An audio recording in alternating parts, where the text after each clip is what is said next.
Have you ever been the one who's expected to sacrifice everything for family simply because you're strong enough to handle it? Have you ever wondered why being responsible and capable somehow translates into being overlooked, undervalued, and taken for granted? Today, I want to share with you a story that I think will resonate deeply with so many women listening right now, especially those of you who have spent your entire lives being the caregiver, the fixer, the one who holds everything together while receiving very little in return. This is a story about Emily, a 29-year-old woman from Austin, Texas, whose journey towards self-respect and boundary setting became a battle for her very soul. Emily's story begins in the shadows, which is where she'd learned to live from a very early age.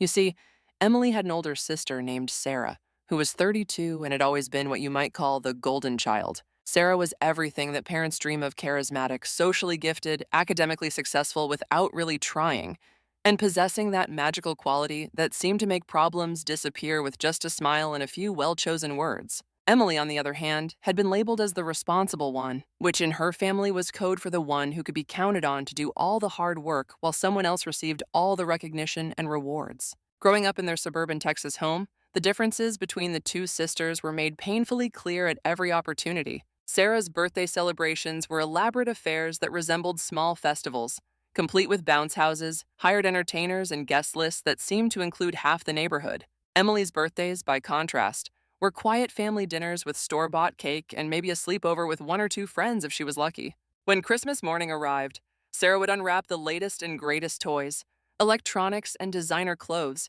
while Emily received practical gifts, hand-me-downs from cousins, educational books, and items that were clearly purchased as afterthoughts. When Emily would express even the slightest disappointment, her parents would immediately respond with lectures about gratitude and not being materialistic.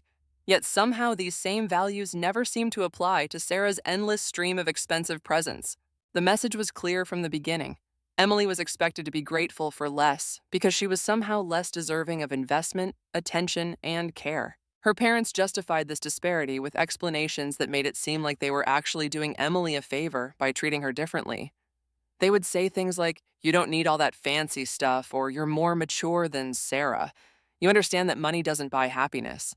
But what Emily understood, even as a child, was that love was being measured and distributed unequally in her household, and she had been deemed worthy of receiving the smaller portion. The pattern continued through their teenage years and into young adulthood, becoming more pronounced and painful with each passing year. Sarah was sent to an expensive private high school where she could pursue her interests in theater and communications, while Emily attended the local public school and threw herself into academics and extracurricular activities with a determination that bordered on desperation. Emily maintained a perfect grade point average while working part-time jobs and participating in debate team, volunteer work, and honors societies, not because these activities brought her joy, but because she hoped that if she just worked hard enough, achieved enough, and proved her worth sufficiently, her parents might finally see her value. When college application time arrived, the inequality became even more stark and emotionally devastating. Sarah had been accepted to her dream school, a prestigious private university in California, and Emily's parents had not only celebrated this achievement with elaborate fanfare, but had immediately committed to paying for every single expense associated with Sarah's education: tuition, room and board, textbooks, spending money, travel expenses. Nothing was too much for their precious Sarah. They spoke about her college experience as an investment in her future, something that was obviously worthwhile because Sarah had so much potential and deserved every opportunity to succeed. Emily, meanwhile, had also been accepted to an excellent university, but it was a state school located just 40 minutes from their family home. Emily had chosen this particular school specifically because she believed that living at home would help ease the financial burden on her parents, allowing them to focus their resources on supporting both daughters equally. She had assumed, perhaps naively, that her parents would appreciate this considerate decision and would show their gratitude by supporting her education the same way they were supporting Sarah's. She couldn't have been more wrong about their response or their priorities. When Emily announced her plan to commute to college while living at home, her mother's reaction was immediate and harsh. Instead of appreciation or support, Emily was told that if she wanted to continue living in their house, she would need to contribute financially to the household. The word contribute was presented as if it were a reasonable expectation, but what it actually meant was that Emily would be required to pay $450 per month in rent and utilities, plus cover all of her own personal expenses including food, transportation, books, and school supplies. $450 might not sound like an enormous amount to some people, but for an 18-year-old college student working part-time at a local coffee shop for $10 an hour, it represented nearly every penny she could earn. Emily tried to explain that Sarah had never been expected to contribute anything to the household expenses, that Sarah was receiving full financial support while pursuing her education, and that requiring Emily to pay rent while also covering her educational expenses seemed unfair and potentially impossible to manage. But her parents responded with explanations that made Emily feel like she was being unreasonable for even asking for equal treatment. They told Emily that Sarah needed full support because she was pursuing such an expensive education and had so many opportunities to explore. They said that Emily was different, more independent and self-sufficient, and that learning to manage money and responsibilities would be good character-building experience for her. They insisted that they were actually helping Emily become a stronger person by not making things too easy for her, while conveniently ignoring the fact that Sarah was being given every possible advantage and convenience. The underlying message was clear. Emily's education and future were less important than Sarah's, and Emily should be grateful for the opportunity to struggle, while Sarah was supported in every possible way. So, Emily did what she had always done. She accepted the unfair situation and found a way to make it work. She increased her hours at the coffee shop, picking up early morning and weekend shifts that left her exhausted but provided just enough income to cover her expenses.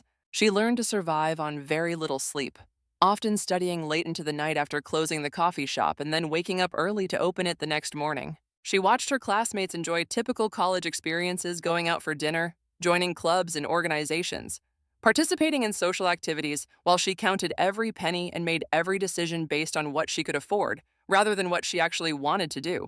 Every month, Emily dutifully handed over her rent payment to her parents, watching as they deposited the money without acknowledgement or gratitude.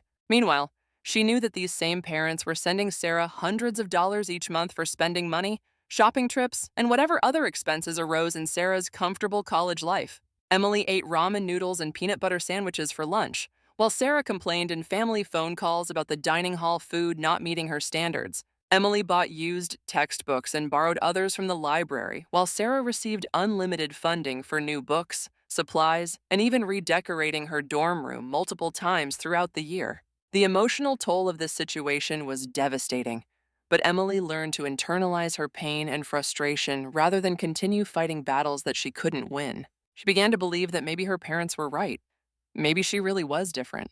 Maybe she really didn't deserve the same level of support and investment that Sarah received. She told herself that becoming financially independent was actually a valuable skill, that learning to struggle was making her stronger, and that she should focus on her own goals rather than comparing her situation to Sarah's. But late at night, when she was alone with her thoughts and her exhaustion, Emily couldn't escape the painful truth that she was being treated as less valuable than her sister, and that no amount of achievement or responsibility seemed capable of changing that fundamental dynamic. The inequality continued throughout their college years, becoming even more pronounced as Sarah's expenses increased and Emily's responsibilities multiplied. Sarah joined a sorority, studied abroad in Europe, and participated in expensive internship programs that required financial support for housing and living expenses. Emily's parents funded all of these experiences without question, often bragging to friends and extended family about Sarah's sophisticated college experience and bright future prospects. Emily, meanwhile, graduated with highest honors in computer science while working nearly full-time hours to support herself.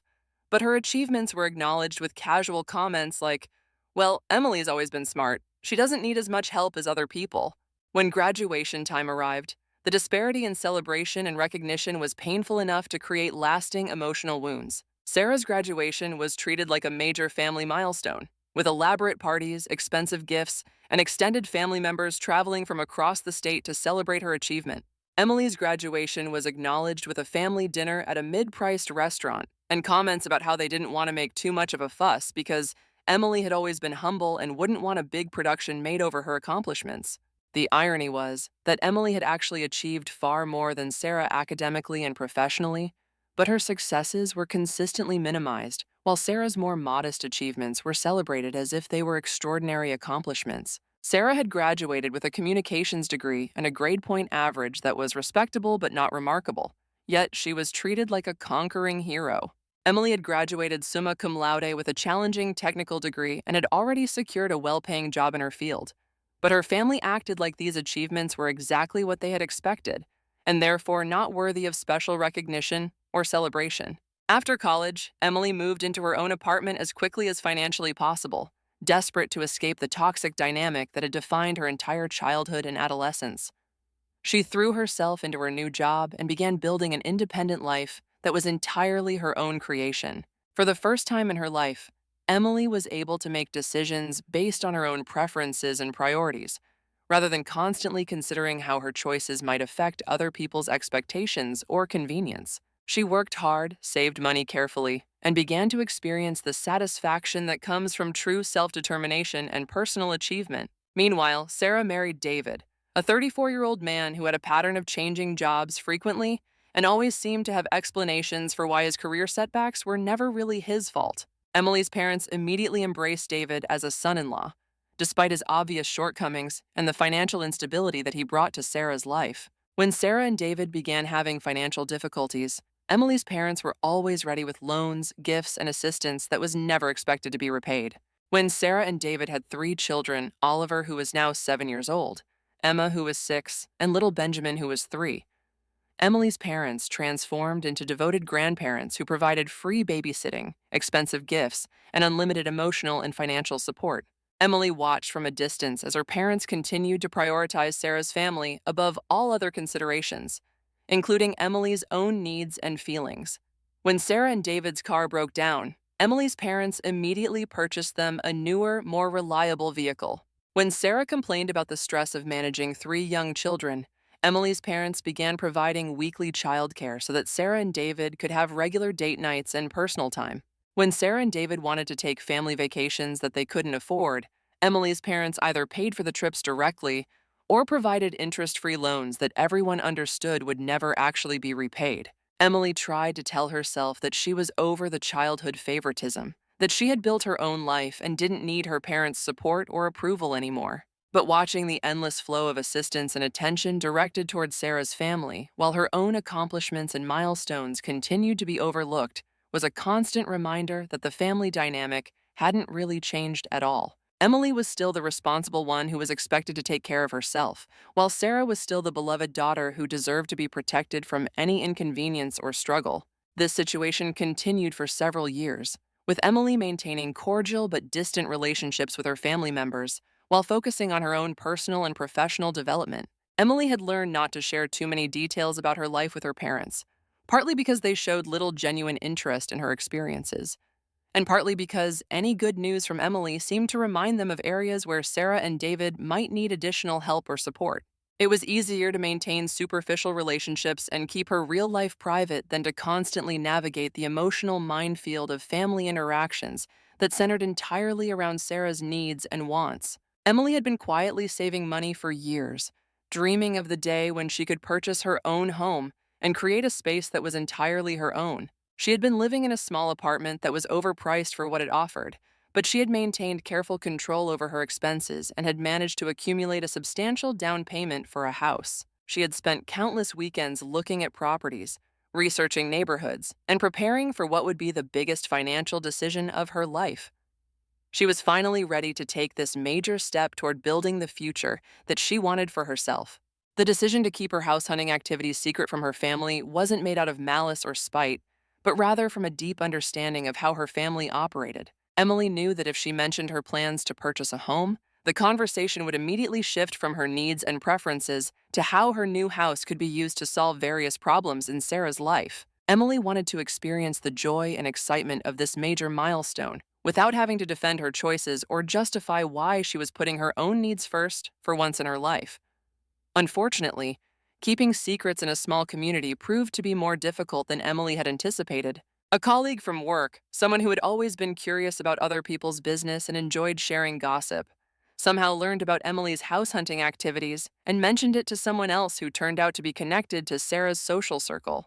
In small Texas communities, news travels quickly, and within a matter of days, Emily's carefully guarded secret had made its way back to her family. The phone call came from Emily's mother on a Tuesday afternoon, with a tone of voice that immediately put Emily on guard. Her mother's voice was overly cheerful and artificially enthusiastic, which Emily had learned to recognize as a warning sign that some kind of manipulation or pressure was about to be applied. Emily's mother began by expressing surprise and mild hurt that Emily hadn't shared her house hunting plans with the family, but quickly moved on to the real purpose of her call, which was to begin inserting the family's needs and expectations into Emily's house purchase decision. Emily's mother explained that she and Sarah had been discussing Emily's situation and had developed several helpful suggestions for what kind of house Emily should purchase. They had determined that Emily would need something with at least 4 bedrooms, preferably 5, so that there would be adequate space for Sarah's family when they came to visit. They thought Emily should prioritize finding a house with a large yard where the children could play, and ideally something located close to Sarah's current neighborhood so that family gatherings and babysitting arrangements would be more convenient for everyone involved. Emily listened to this conversation with growing disbelief and frustration. Her mother was speaking as if Emily's house purchase was a family project that required input and approval from everyone else, particularly Sarah. There was no discussion of what Emily might want or need for herself, no consideration of her budget, preferences, or lifestyle requirements. The entire conversation was focused on how Emily's house could be used to provide additional space and convenience for Sarah's family, as if Emily's primary purpose in life was to serve as a support system for her sister. Emily tried to redirect the conversation by explaining that she was looking for something small and affordable that would meet her own needs, but her mother continued as if Emily hadn't spoken at all. Emily's mother began sending her listings for large, expensive houses that were completely outside Emily's budget and located in areas that were convenient for Sarah, but would require a long commute for Emily's work. The listings were accompanied by enthusiastic messages about how perfect these houses would be for family gatherings, and how much the children would love having space to spread out during visits. What made the situation even more frustrating was that Emily's mother and Sarah began treating this as if it were a collaborative project that they were generously helping Emily with, rather than recognizing that they were attempting to hijack Emily's house purchase for their own benefit. They sent dozens of listings, made suggestions about financing options, and began discussing renovation ideas as if Emily had asked for their involvement and assistance. They spoke about Emily's future house, using language like our family home and the place where we can all gather, making it clear that they expected Emily's house to become an extension of their own living space, rather than Emily's private residence. Emily initially tried to respond politely to these suggestions, while quietly continuing her own house search, but the volume and frequency of unwanted advice quickly became overwhelming. She received multiple text messages and emails every day containing house listings, renovation ideas, and discussions of how various properties could be modified to better accommodate Sarah's family. Emily began to feel like her house purchase had been taken away from her and transformed into a group project designed to solve problems that she hadn't created and didn't feel responsible for solving. The breaking point came when Emily's mother sent her a listing for a 6-bedroom house with an in-ground pool and 3-car garage, accompanied by a message that read, "This would be perfect for all of us. Finally, we'd have space for everyone to be comfortable." Emily stared at this message for a long time, trying to understand how her personal milestone had been so completely appropriated by people who had no intention of contributing financially to the purchase, but every intention of benefiting from the result. She realized that her family saw her house purchase not as her personal achievement, but as their opportunity to acquire additional living space without taking on any of the financial responsibility. Emily decided to stop responding to the house listings and suggestions, hoping that her family would eventually understand that she wanted to handle this decision independently. She muted the group chat where most of these conversations were taking place and began ignoring emails that contained real estate links. She thought that if she simply didn't engage with their suggestions, they would eventually lose interest and allow her to proceed with her own plans. This strategy backfired in ways that Emily hadn't anticipated, because her silence was interpreted not as a boundary, but as rudeness that required correction and additional pressure. While Emily was attempting to extricate herself from her family's involvement in her house hunt, she continued searching for properties on her own time and according to her own criteria. She spent her evenings browsing real estate websites and her weekends attending open houses in neighborhoods that were convenient for her work commute and matched her budget and lifestyle preferences. She was careful to avoid any areas near Sarah's neighborhood, partly because she didn't want to accidentally encounter family members who might report her activities, and partly because she wanted her new home to be a space that was geographically and emotionally separate from her family drama. After weeks of searching, Emily found exactly what she had been hoping to discover. It was a charming 2-bedroom cottage located in a quiet neighborhood about 20 minutes outside of Austin proper. The house was small but beautifully maintained, with a cozy front porch, a sunny kitchen that looked out into the backyard, and enough outdoor space for Emily to pursue her dream of creating a garden. The house felt warm and welcoming from the moment Emily stepped inside, and she could immediately envision herself creating a comfortable and peaceful life there. Emily submitted an offer on the cottage, and after a few tense days of negotiations, her offer was accepted.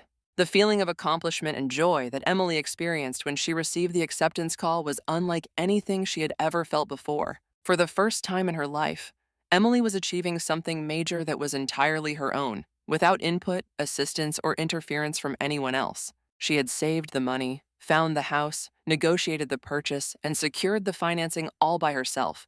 And the result was going to be a home that reflected her own taste, needs, and preferences rather than serving as a solution to other people's problems. Emily decided not to share the news of her successful house purchase with her family immediately. She wanted to enjoy the excitement and satisfaction of this achievement without having to deal with criticism, suggestions, or attempts to modify her decision. She planned to inform her family about the purchase after the closing was complete and she had actually taken possession of the house, at which point it would be too late for anyone to try to change her mind or influence her choices. However, Emily's plans for a peaceful revelation were disrupted when her mother called to invite her to a family dinner for the following weekend. Emily sensed that this dinner invitation was probably connected to the house situation, and she suspected that her family was planning some kind of intervention or presentation designed to pressure her into choosing a house that would better serve their needs. Emily decided to attend the dinner anyway, partly out of curiosity about what they were planning, and partly because she was looking forward to the moment when she could announce that she had already purchased a house and their input was no longer needed or relevant. The dinner took place at Emily's parents' house on a Sunday evening, with Sarah, David, and all three children in attendance. The atmosphere was tense from the moment Emily arrived, with her mother acting overly hospitable and her father making pointed comments about family loyalty and cooperation. Sarah seemed nervous and kept glancing at their parents as if waiting for some kind of signal, while David remained focused on his phone and appeared to be ignoring the family dynamics entirely.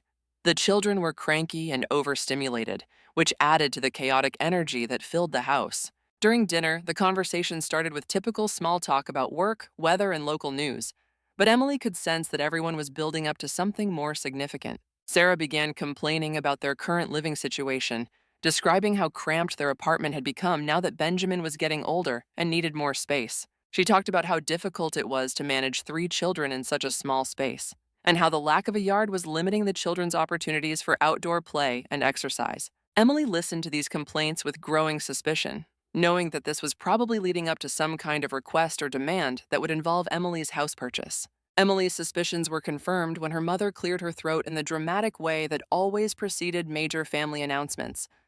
Emily's mother began by saying that the family had been doing some research and had found what they believed was the perfect house for Emily. She described a large property with 5 bedrooms, multiple bathrooms, and a spacious yard that would be ideal for family gatherings and visits from Sarah's children. Emily's father chimed in with comments about the excellent school district and convenient location, while Sarah added details about how wonderful it would be for the children to have their own bedrooms when they came to stay with Emily. Emily listened to this presentation with amazement and growing anger. Her family was not only presuming to choose a house for her, but they were doing so based entirely on their own needs and preferences, rather than considering what Emily might actually want. They were speaking as if Emily's house purchase was primarily about providing additional accommodation for Sarah's family, and as if Emily's role was to facilitate this arrangement by choosing an appropriately large and conveniently located property. No one asked Emily about her budget, her neighborhood preferences, or her vision for her own home. The entire discussion was focused on how Emily's house could solve problems and provide benefits for other family members. When Emily's mother finished describing the house they had selected for her, she looked at Emily expectantly, as if waiting for gratitude and enthusiasm. Sarah added that they could all go look at the house together the next day, since she was sure Emily would love it once she saw how perfect it would be for everyone. Emily's father suggested that they could even help Emily with the negotiations and paperwork, since buying a house was such a big decision and Emily might need guidance from more experienced adults. Emily took a deep breath and decided that this was the perfect moment to share her news. She calmly informed her family that she had already purchased a house, a small 2-bedroom cottage that was perfect for her individual needs and preferences.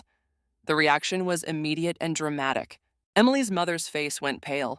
Sarah's mouth fell open in shock, and Emily's father demanded to know how Emily could have made such a major decision without consulting the family. The room erupted into chaos as multiple family members began speaking at once, expressing disbelief, disappointment, and anger about Emily's independent decision. Emily's mother accused her of being secretive and deceptive, while Sarah complained that the house Emily had chosen wouldn't have enough space for her family to visit comfortably. Emily's father lectured her about the importance of family input in major life decisions, and Sarah began crying about how Emily's selfishness was going to make it impossible for the children to have a proper relationship with their aunt. Emily tried to explain that she had purchased the house for herself, not as a solution to Sarah's space problems, but her family members continued talking over her and expressing their disappointment and frustration. They acted as if Emily had deliberately chosen a house that was too small just to spite them, rather than recognizing that Emily had chosen a house that met her own needs and budget. They seemed genuinely unable to understand why Emily would prioritize her own preferences over their expectations and demands. The argument continued for over an hour, with Emily's family members taking turns expressing their disappointment and trying to convince Emily that she had made a terrible mistake. They suggested that Emily could still back out of the purchase, or that she could modify the house to make it more suitable for family use, or that she could sell it immediately and choose something more appropriate.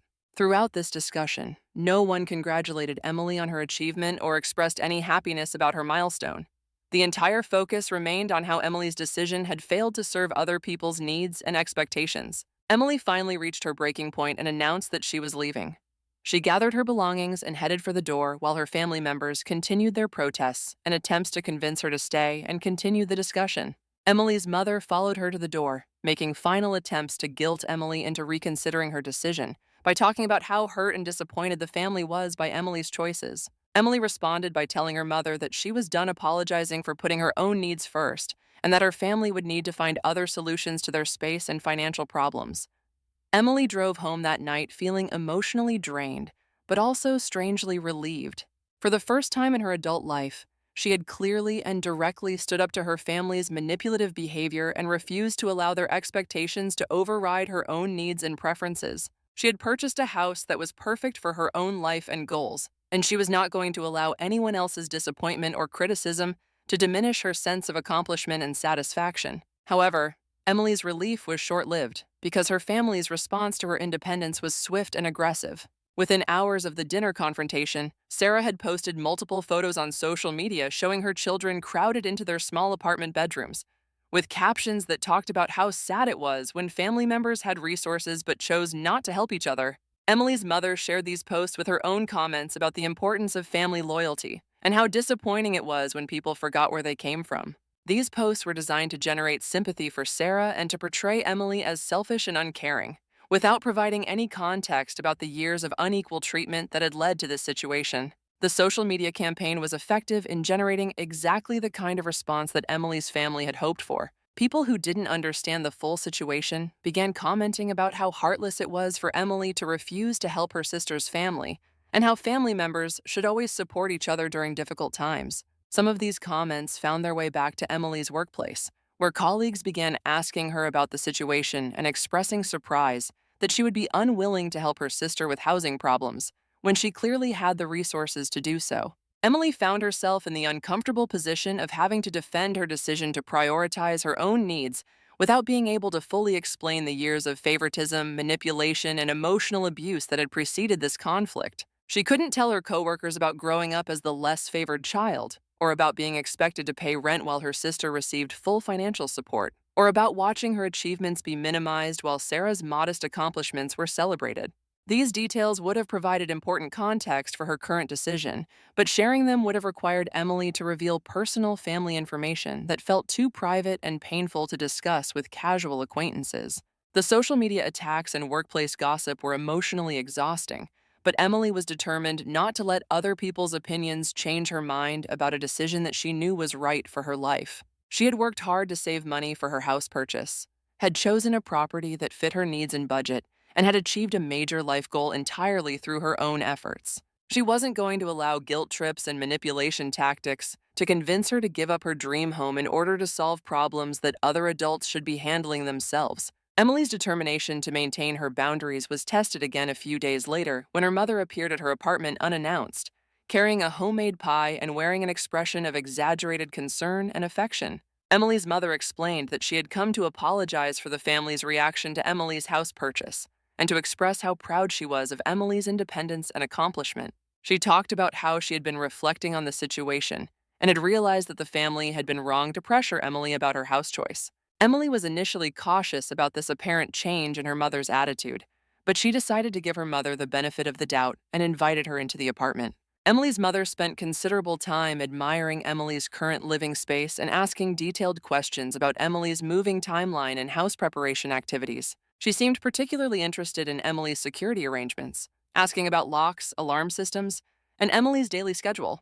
Emily found these questions somewhat odd, but she assumed that her mother was just trying to show interest in Emily's life after years of neglect and indifference. Emily's mother left that afternoon with promises to respect Emily's decisions and to help the rest of the family understand and accept Emily's independence. Emily felt cautiously optimistic that perhaps her family was finally beginning to understand and respect her boundaries, and that this conflict might actually lead to healthier relationships in the long run. However, Emily's optimism was misplaced because her mother's visit had not been motivated by genuine remorse or respect, but by a desire to gather information that could be used to continue pressuring Emily in more subtle ways. The truth about her mother's intentions became clear a few days later when Emily discovered that her spare key, which she had left on her kitchen counter during her mother's visit, had disappeared. Emily initially assumed that she had misplaced the key somewhere in her apartment, but a text message from her neighbor made the situation clear. Emily's neighbor had noticed people walking around Emily's house late at night,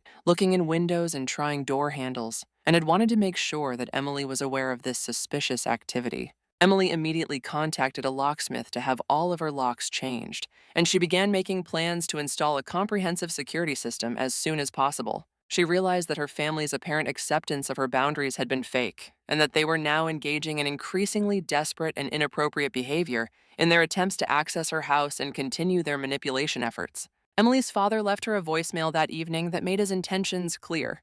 "This situation isn't over, Emily. Family sticks together whether you want us to or not, and we're going to make sure you do the right thing eventually." Emily documented this voicemail and all of the other harassment she had been receiving from her family members, because she had a strong suspicion that the situation was going to escalate further and that she might need evidence of their behavior for legal purposes. She also decided to limit her social media presence and to be more careful about sharing information about her activities and schedule with anyone who might pass that information along to her family members. Emily's instincts about escalation proved to be correct. A few weeks later, Emily returned from a routine grocery shopping trip to discover that Sarah's SUV was parked in her driveway and that voices were coming from inside her house. Emily's heart began racing as she realized that her family members had somehow gained access to her home and were inside without her permission. She approached her front door with trembling hands and heard the unmistakable sounds of children playing, adults talking, and general household activity. When Emily unlocked her door and stepped inside, she found her worst fears confirmed. Sarah, David, and all three children had not only entered her house illegally, but had begun moving their belongings inside and rearranging Emily's furniture to accommodate their needs.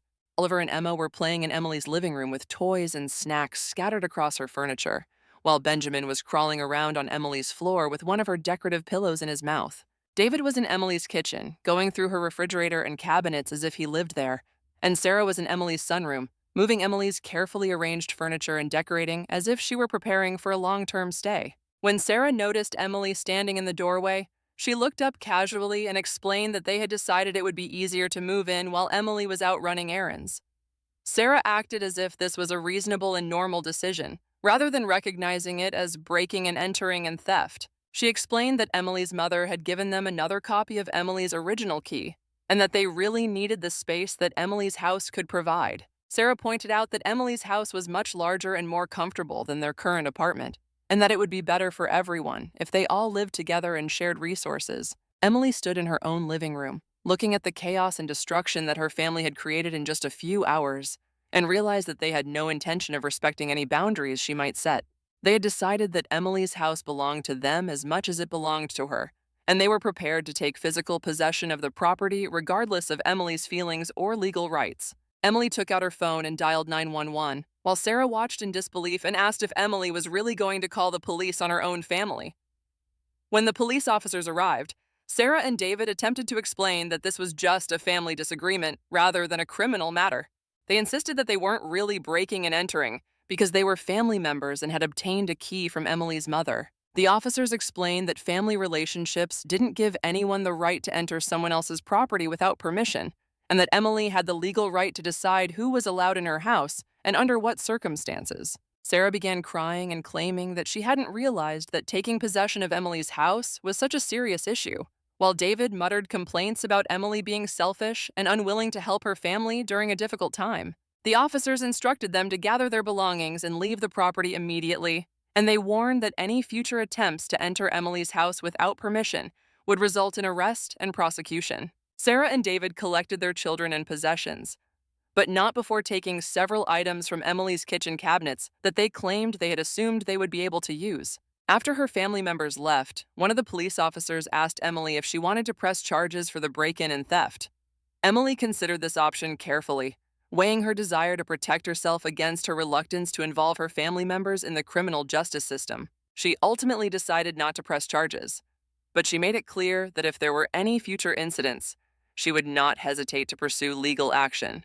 The officer filed a report documenting the incident and advised Emily to continue with her plans for enhanced security measures. Emily contacted a locksmith immediately to change her locks once again, and she scheduled installation of a comprehensive security system with cameras, motion sensors, and direct connection to a monitoring service. She also contacted a lawyer to discuss her options for legal protection against continued harassment from her family members. The lawyer advised Emily to document all future contact attempts from her family members and to consider requesting restraining orders if the harassment continued or escalated. Emily also decided to change her phone number and email address, sharing the new contact information only with trusted friends and colleagues who had no connection to her family members. She adjusted her social media privacy settings to prevent her family members and their friends from accessing any information about her activities, schedule, or personal life. These steps felt extreme to Emily, but she had come to understand that her family members were not going to respect reasonable boundaries and that she needed to take more drastic measures to protect her safety and peace of mind. The most difficult aspect of this entire situation was coming to terms with the fact that her family members continued to believe that they were justified in their behavior. Emily received several messages from extended family members, including aunts, uncles, and cousins she rarely spoke with, all of whom had been contacted by her parents and asked to intervene on Sarah's behalf. These relatives left voicemails and sent emails expressing surprise that Emily would be so unwilling to help her sister during such a difficult time, and suggesting that Emily was being unreasonable and selfish in her refusal to share her house with Sarah's family. These messages were particularly painful because they made it clear that Emily's parents had shared only their version of events with these relatives, presenting Sarah as a victim of circumstances rather than acknowledging the years of favoritism, manipulation, and boundary violations that had led to this conflict. Emily found herself in the position of either defending her actions to people who didn't have complete information, or allowing these relatives to believe that she was as heartless and selfish as her parents had portrayed her to be. Emily's mother made one final attempt at manipulation by organizing what she called a family intervention. She contacted Emily's grandmother, who lived in a retirement community about an hour away, and told her that Emily was experiencing some kind of mental health crisis and needed family support to help her make better decisions. Emily's grandmother, who had always been kind to Emily but didn't fully understand the family dynamics, called Emily to express her concern and to suggest that Emily should consider accepting help from her family during this difficult time. When Emily tried to explain the real situation to her grandmother, she found it difficult to convey the complexity and history of the family problems in a way that an elderly person could understand and believe. Emily's grandmother had grown up in an era when family loyalty was considered paramount, and she found it hard to believe that Emily's parents would deliberately treat their daughters so unequally or engage in manipulative behavior. Emily ended up feeling like she was asking her grandmother to choose sides in a conflict that her grandmother couldn't fully comprehend. The final straw came when Emily's parents arranged for their family pastor to visit Emily's house unannounced to counsel her about her family obligations and the importance of forgiveness and reconciliation. Emily came home from work to find the pastor waiting on her front porch, carrying a Bible and wearing an expression of concerned authority. The pastor explained that Emily's parents had asked him to speak with Emily about her spiritual obligations to her family,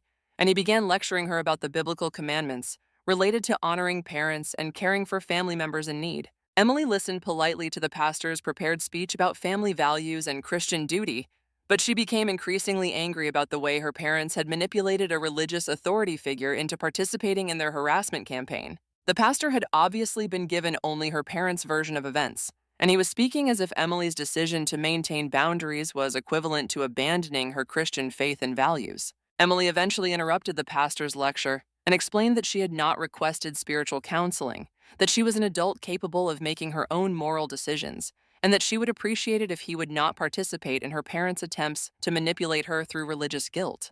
After the pastor left, Emily contacted her lawyer and decided to pursue legal action to protect herself from further harassment. She filed for restraining orders against Sarah and David, citing the break-in and their continued attempts to access her property illegally. She also had her lawyer send formal cease and desist letters to her parents, documenting all of their harassment activities and warning them that continued interference would result in additional legal action. Emily felt sad about the necessity of taking legal action against her family members, but she had come to understand that they were not going to respect any boundaries that weren't legally enforced. She had tried explaining her position, ignoring their pressure tactics, and politely declining their demands, but none of these approaches had been effective in stopping their manipulative behavior. Emily realized that protecting her mental health, financial security, and personal safety was more important than maintaining family relationships that were fundamentally unhealthy and abusive. The legal actions were effective in reducing the frequency and intensity of the harassment, although Emily's family members continued to engage in more subtle forms of manipulation for several months. Emily's mother occasionally sent cards and letters expressing hurt feelings and disappointment about Emily's unwillingness to reconcile, while Sarah continued posting subtle social media content designed to generate sympathy for her situation and criticism of Emily's choices. However, the formal legal boundaries made it clear that there would be serious consequences for any direct contact or harassment, and Emily's family members gradually reduced their interference in her life. Emily also took steps to protect her professional reputation and social connections from her family's manipulation campaigns. She had honest conversations with trusted colleagues about the family situation, providing enough context for them to understand that the social media posts and gossip they might encounter were part of a larger pattern of family dysfunction, rather than reflecting Emily's true character. She also joined several online support groups for people dealing with family estrangement and boundary issues, where she found validation and practical advice from others who had experienced similar challenges. The process of establishing and maintaining boundaries with her family members was emotionally exhausting and often lonely, but Emily gradually began to experience the benefits of living life according to her own values and priorities, rather than constantly managing other people's expectations and demands. She had more time and energy to focus on her own goals and interests. She was able to make decisions based on what would make her happy, rather than what would avoid family conflict, and she began developing friendships and social connections with people who appreciated and respected her for who she actually was, rather than viewing her primarily as a resource to be used for their benefit. Emily's house became the sanctuary and creative space that she had always dreamed of owning. She spent her weekends working in her garden, learning about different plants and vegetables, and creating a beautiful outdoor space that reflected her own aesthetic preferences. She decorated her home exactly as she wanted it, choosing colors, furniture, and artwork that made her feel peaceful and inspired, rather than trying to accommodate other people's tastes or needs. She adopted a cat from the local animal shelter, a gentle orange tabby who spent his days sleeping in the sunny spots around the house and providing Emily with companionship that was affectionate but never demanding or manipulative. Emily also began pursuing hobbies and interests that she had never had time or energy for when she was constantly managing family drama and trying to meet everyone else's expectations. She took cooking classes and learned to prepare meals that she actually enjoyed eating rather than just surviving on whatever was cheapest and most convenient. She joined a local hiking group and began exploring the natural areas around Austin, discovering that she loved being outdoors and found physical activity to be an excellent way to manage stress and maintain mental clarity. She even started taking photography classes, learning to capture the beauty she found in everyday moments and natural settings. Most importantly, Emily began developing a sense of self-worth and personal identity that was based on her own values and achievements, rather than being dependent on other people's approval and validation. For the first time in her adult life, Emily was able to experience success, contentment, and joy without having to justify or defend these positive emotions, to people who seemed determined to diminish her happiness. She learned that it was possible to love family members while also protecting herself from their destructive behavior, and that choosing her own well-being over other people's convenience was not selfish, but necessary for living an authentic and fulfilling life. Emily's story illustrates the complex challenges that many women face when they attempt to establish healthy boundaries with family members who have become accustomed to taking advantage of their generosity, responsibility, and desire to maintain family harmony. Emily had spent her entire childhood and young adulthood being treated as less valuable than her sister, and she had internalized the message that her needs and preferences should always be secondary to other people's wants and convenience. Learning to prioritize her own well-being required Emily to overcome decades of conditioning that had taught her to view self-advocacy as selfishness and boundary setting as family betrayal. The process of breaking free from these destructive family patterns was difficult and sometimes lonely, but it ultimately allowed Emily to create the life that she had always wanted for herself. Emily learned that people who truly care about your well-being will respect your boundaries and support your efforts to build a healthy and independent life, while people who become angry when you set limits are primarily interested in maintaining their ability to control and exploit you. This distinction became Emily's guide for evaluating relationships and deciding which people deserved access to her time, energy, and emotional investment. Emily's experience also demonstrates the importance of legal and financial independence for women who are dealing with manipulative family dynamics. Because Emily had worked hard to build her own career and financial resources, she was able to make decisions based on her own needs rather than being forced to accept unacceptable treatment in exchange for financial support or family approval. Emily's economic independence gave her the power to enforce her boundaries and protect herself from people who might otherwise have been able to coerce her compliance through financial pressure or threats. Today, Emily continues to live happily in her cottage outside Austin, where she has created a life that reflects her own values, interests, and dreams, rather than serving as a solution to other people's problems. She maintains friendly but distant relationships with extended family members who respect her boundaries, and she has built new social connections with people who appreciate her for her kindness, intelligence, and integrity, rather than viewing her as a resource to be exploited. Emily's garden flourishes each season. Her cat provides daily companionship and entertainment, and her home serves as a peaceful retreat where she can recharge and find inspiration for whatever challenges and opportunities life might bring. Emily's story reminds us that sometimes the most loving thing we can do for ourselves and for others is to refuse to participate in unhealthy relationship patterns that diminish everyone involved. By standing up for her own needs and refusing to enable her family's manipulative behavior, Emily not only protected her own well-being, but also created an opportunity for her family members to develop more mature and respectful ways of handling their problems and relationships. While her family members chose not to take advantage of this opportunity for growth, Emily's decision to prioritize her own health and happiness ultimately made it possible for her to live with integrity, authenticity, and joy.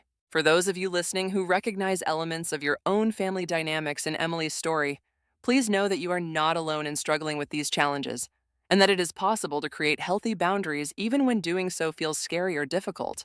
You deserve to be treated with respect and kindness. You have the right to make decisions based on your own needs and values, and you are not responsible for solving problems that other adults have created for themselves. Learning to put yourself first is not selfish. It is essential for living the life that you were meant to live and for becoming the person that you were meant to be. Remember that healing and growth take time, and that setbacks and doubts are normal parts of the process of creating healthier relationships and life patterns. Be patient and compassionate with yourself as you learn new ways of thinking and responding, and don't hesitate to seek support from friends, professionals, or support groups when you need encouragement and guidance. You have the strength and wisdom to create the life that will bring you peace, joy, and fulfillment. And every step you take toward honoring your own needs and values is a step toward the authentic and meaningful existence that you deserve. Thank you for joining me today for Emily's story. If this resonated with you, I'd love to hear about your own experiences with family boundaries in the comments below. Remember that your story matters. Your feelings are valid, and you deserve relationships that lift you up rather than tearing you down. Until next time, take care of yourselves and remember that you are worth fighting for.